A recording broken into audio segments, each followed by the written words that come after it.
Tahukah kamu, sebesar 25 dari 204,8 juta pemilih di Februari 2024 adalah pemilih pemula loh. Wah, berarti sekitar umur kita dong. Oh iya, berarti kita-kita ini bisa menentukan masa depan Indonesia loh.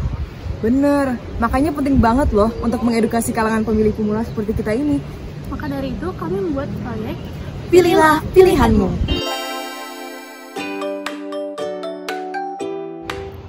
Halo, selaku dengan Ketua Kelompok 4, nama saya Aisyah Taufika Rosemary Witono dengan NIM 1672439. Nama saya Filia Kristabella Suwanji dengan NIM 167244007. Nama saya Khaira Namira Giridara dengan NIM 167241119. Nama saya Nabil Akhtar Mustafafi dengan NIM 1672439.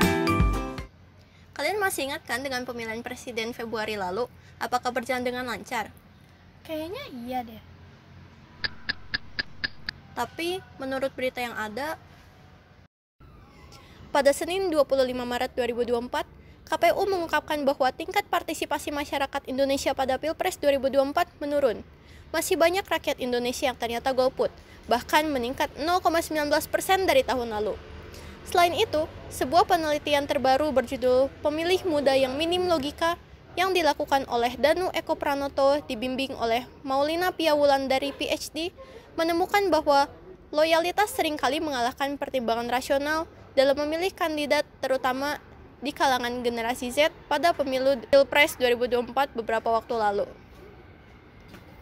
Wah, ternyata masih ada ya masalah pemilu yang masih kita bisa bantu pecahkan. Apalagi tanggal 27 November nanti kan kita akan ada pemilu gubernur dan bupati di Jawa Barat sekaligus. Itu penting banget loh. Betul. Lalu sekarang kita kan ada di Kabupaten Sumedang, di tempat kampus kita ITB berada. Nah, ternyata menurut berita Kabupaten Sumedang masih ada loh 54 desa dan 4 kelurahan di Sumedang yang belum sadar hukum. Makanya penyuluhan hukum itu penting, dan salah satunya kami adakan mengenai pemilu. Oh, bisa juga. Partisipasi masyarakat Sumedang dalam Pilpres 2024 hanya mencapai 84,61%, yang berarti 15,39% dari masyarakat tidak memilih. Jadi dari data ini, apa yang bisa kita simpulkan? Saya serahkan kepada Aksa yang berada di lapangan. Ya, terima kasih Filia. Angka ini menunjukkan bahwa masih ada tantangan dalam mendorong partisipasi masyarakat Sumedang. 1. Kurangnya kesadaran akan relevansi politik terhadap kehidupan keseharian mereka, yang dimana menimbulkan sifat apatis terhadap pemilu dan politik. Kedua, faktor internal, yaitu kurangnya kemampuan untuk berpikir kritis, objektif, dan rasional terhadap kandidat. Kebanyakan masih terbawa emosional karena faktor loyalitas, dipengaruhi teman, bias agama, dan ras. Yang ketiga, faktor eksternal. Sulitnya mendapatkan akses informasi yang singkat dan mudah dimengerti. Misalkan, banyak pemilih pemula terlalu sibuk untuk menonton sesi-sesi debat yang bisa berdurasi 2-3 jam. Alhasil, mereka cenderung tertinggal informasi krusial mengenai kandidat. Banyak informasi juga masih tersebar dan kurang terstruktur. Dan jika mereka mendapatkan informasi, kebanyakan masih kurang objektif dikarenakan sumber tersebut masih ada yang terafiliasi dan didanai oleh partai tertentu. Oh begitu, jika kita tidak melakukan apa-apa, angka ini tidak akan menambah atau mungkin akan menurun di Pilkada November tahun 2024 mendatang. Kalau dipikir-pikir, masalah ini berkaitan dengan sila keempat Pancasila yang berbunyi kerakyatan yang dipimpin oleh hikmat kebijaksanaan dalam permusyawaratan perwakilan. Selain itu, dalam nilai instrumental Pancasila yaitu UU nomor 39 tahun 1999, pasal 43 ayat 1 dan 2 tentang HAM, setiap warga negara berhak untuk dipilih dan memilih dalam pemilihan umum berdasarkan persamaan hak melalui pemungutan suara yang langsung, umum, bebas, rahasia, jujur, dan adil sesuai dengan ketentuan perundang-undangan. Oleh karena itu, penting bagi kita untuk memahami faktor-faktor yang mempengaruhi partisipasi ini dan mencari solusi untuk meningkatkannya. Maka dari itu, kami membuat proyek Pilihlah Pilihanmu. Jadi, apa sih proyek kami ini? Dan bagaimana proyek kami bisa mengatasi masalah-masalah tersebut?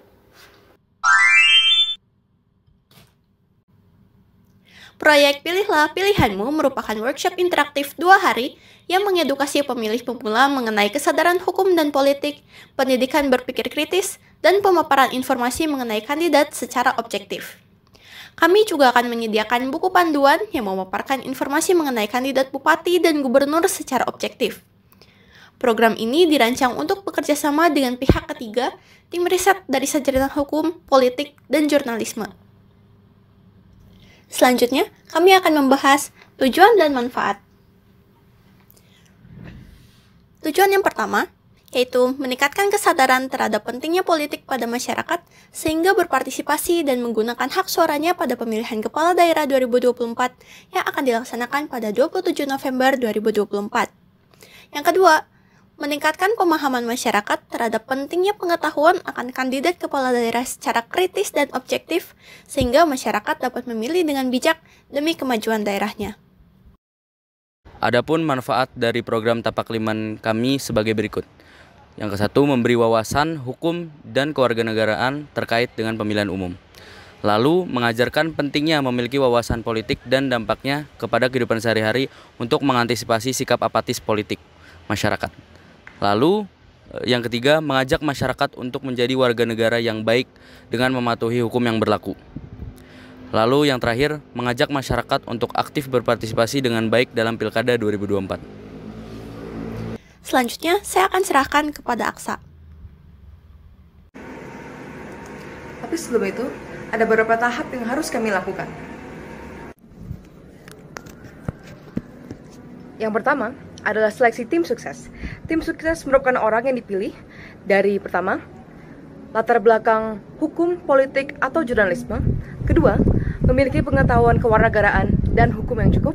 Dan ketiga, yang paling penting adalah mereka harus netral dan tidak terafiliasi dengan partai apapun. Yang kedua adalah penggalangan dana dan pemanggilan sponsor. Layaknya stasiun berita, program ini harus mendapatkan dukungan finansial dari pihak ketiga yang netral untuk menghindari kemungkinan adanya bias. Bisa didanai oleh iklan produk atau jasa, ataupun dari dana yang merupakan Corporate Social Responsibility atau CSR dari suatu perusahaan.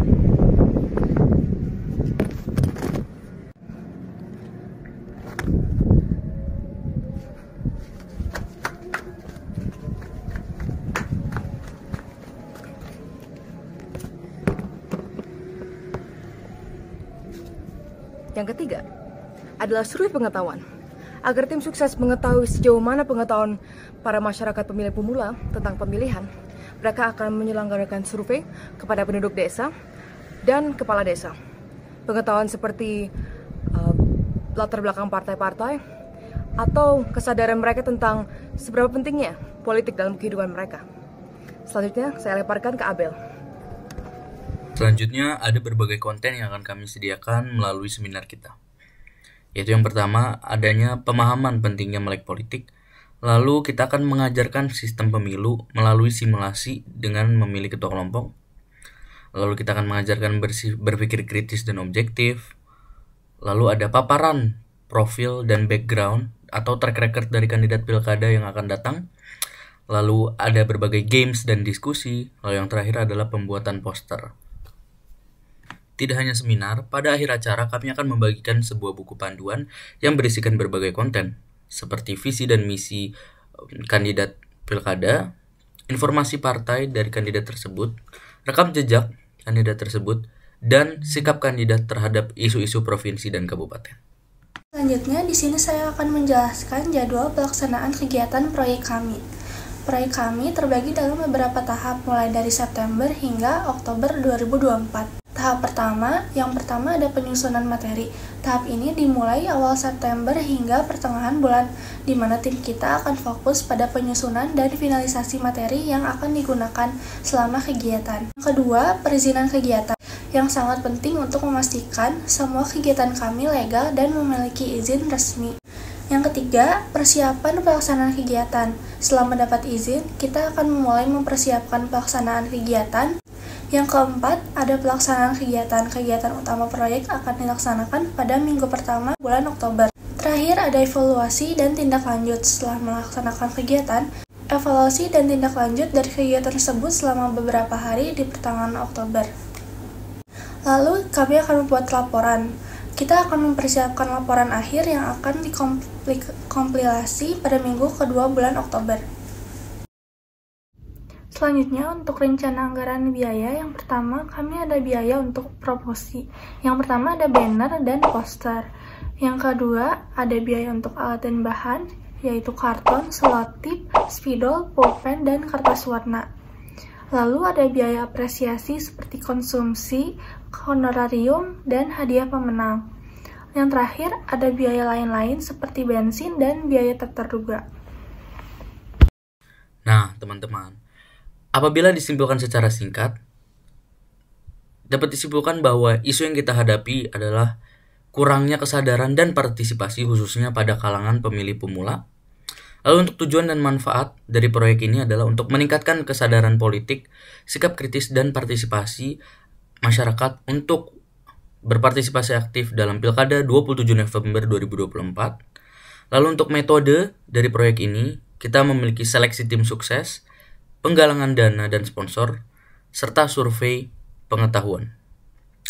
Lalu untuk konten workshopnya, selama 2 hari, kami akan mengadakan games interaktif berupa simulasi, diskusi bersama, pemaparan materi dari narasumber, serta pemberian buku panduan untuk pemilih pemula.